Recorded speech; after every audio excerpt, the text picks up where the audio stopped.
Bonjour à tous. Contact a décidé d'innover en vous donnant la parole.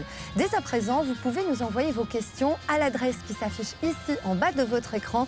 Toutes les questions concernant la sécurité routière. Voici d'ailleurs celle de Fabienne.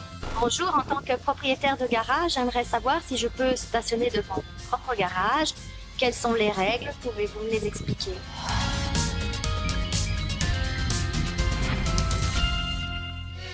Alors il faut savoir qu'il y a une interdiction générale de stationnement devant les accès carrossables de propriété privée. On entend par là les allées, mais aussi les portes de garage, bien entendu.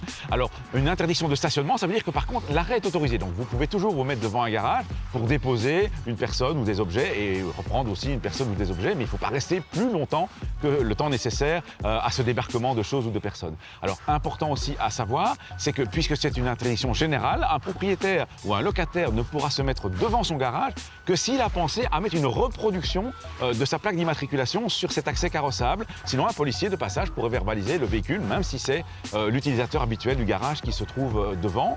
Et dernier point aussi, ce n'est pas parce qu'on a mis une reproduction de sa plaque d'immatriculation qu'on va pouvoir nécessairement se stationner devant son garage, parce qu'une autre règle du code de la route peut aussi l'interdire. Par exemple, la route est étroite et si vous vous garez, il y a moins de 3 mètres pour laisser passer les autres véhicules. Si quelqu'un d'autre se parque devant l'entrée de mon garage, quel recours puis-je avoir? Est-ce qu'une dépanneuse interviendra? Alors ce n'est bien entendu pas amusant d'avoir quelqu'un qui bloque son accès carrossable. Vous pouvez toujours appeler la police bien entendu pour signaler les faits. Si une patrouille peut se rendre disponible, le propriétaire du véhicule sera verbalisé bien entendu. En ce qui concerne l'enlèvement, là ça va dépendre de la politique locale du parquet. Il faut savoir que généralement, quand vous ne savez pas sortir de chez vous, l'enlèvement est toujours programmé. Par contre, quand il s'agit de rentrer chez vous, là ça dépend, il y a les parquets qui autorisent et d'autres pas l'enlèvement du véhicule.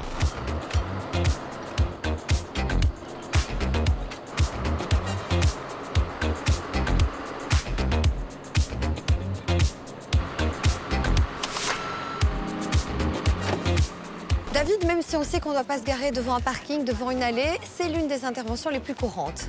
Oui, effectivement, on remarque que de plus en plus de gens se garent un petit peu là où ils trouvent de la place, sont distraits, notamment devant les entrées de garage. Combien de dépannages de ce style sur un mois? Bon, pour ce genre d'intervention, plus ou moins 2 ou 3 en moyenne par mois. Et cela coûte cher? Oui, 193,60 €, TVA comprise. Maintenant, ça dépend de la commune là où on enlève le véhicule. De quoi dissuader? De quoi dissuader, effectivement. La plupart du temps, se stationner devant son garage est autorisé, mais des exceptions existent, notamment au niveau local. Lorsque la rue est trop étroite, lorsqu'il y a un signal d'interdiction de stationnement ou lorsque le marquage au sol est bien mis en place par la commune. Alors dans tous les cas, l'idéal, c'est de rentrer sa voiture dans le garage. Si vous êtes propriétaire d'un garage, n'oubliez donc pas d'y apposer un autocollant avec votre numéro de plaque. Si une voiture se stationne devant votre garage, vérifiez d'abord qu'il ne s'agit pas d'un voisin ou que la personne n'a pas laissé son numéro de téléphone sur le tableau de bord. L'appel à la police doit rester la dernière solution. Contact, c'est fini pour aujourd'hui. À la semaine prochaine. D'ici là, bonne route!